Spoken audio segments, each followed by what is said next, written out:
Have you ever poured years of your life into crafting a digital world, a story that felt like a part of your soul, only for a corporate giant to pilfer your entire vision? That's precisely how I felt when Virtuoso Games, the massive studio founded by my former lead designer Marcus Thorne, unveiled their new title, Chronicles of Eldoria. This highly anticipated RPG, lauded for its innovative procedural storytelling and groundbreaking dynamic morality system, was an undeniable clone of my independent passion project, Echoes of Aethelgard. I had spent 7 painstaking years developing a proprietary AI-driven narrative engine and refining the intricate branching paths in my cramped home office, envisioning a future where every player journey was truly unique.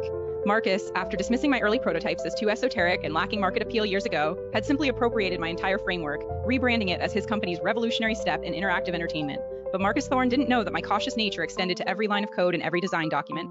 From the very first algorithm for the procedural generation to the final intricate dialogue trees, every stage of my Echoes of Aethelgard project was meticulously documented. Not only did I maintain secure, blockchain-registered code repositories with immutable timestamps for all my development notes and assets, but I also kept a physical journal detailing my unique character generation methods, custom AI behaviors, and even specific novel emotional response systems I developed for the NPCs.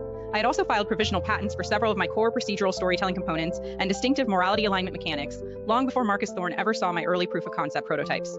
Furthermore, I embedded subtle, non-functional developers marks, unique, almost invisible string variables, and specific, self-referential comment blocks within the core architecture of each iteration, acting as my irrefutable signature. After seeing Virtuoso Games' launch presentation and examining their public press kits, I calmly purchased several copies of their Chronicles of Eldoria and meticulously analyzed their code, game assets, and underlying mechanics, confirming they were an identical match to my Echoes of Aethelgard designs in algorithmic structure, narrative geometry, and even the subtle quirks of my unique AI implementations. I then compiled an indisputable dossier. It included high-resolution screenshots of my dated code commits and blockchain certificates, magnified code analyses confirming the presence of my embedded developers marks within Eldoria's architecture, copies of my provisional patent applications, and notarized affidavits from my former game design professors and early beta testers who had witnessed and praised Echoes of Aethelgard for years.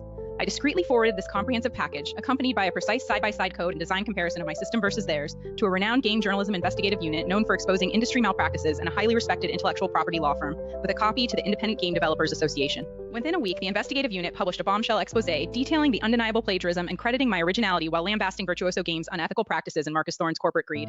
Concurrently, the law firm served Virtuoso with a cease and desist order and a lawsuit for intellectual property infringement, supported by my overwhelming evidence. Virtuoso Games' stock plummeted, the Chronicles of Eldoria was pulled from the market, and Marcus Thorne faced public scorn and was eventually forced to resign.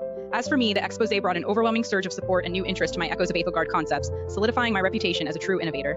I was offered significant investment for my own indie studio and a feature article in a leading gaming development magazine, effectively eclipsing Virtuoso Games' failed venture and transforming my small independent project into a nationally recognized, successful game development enterprise.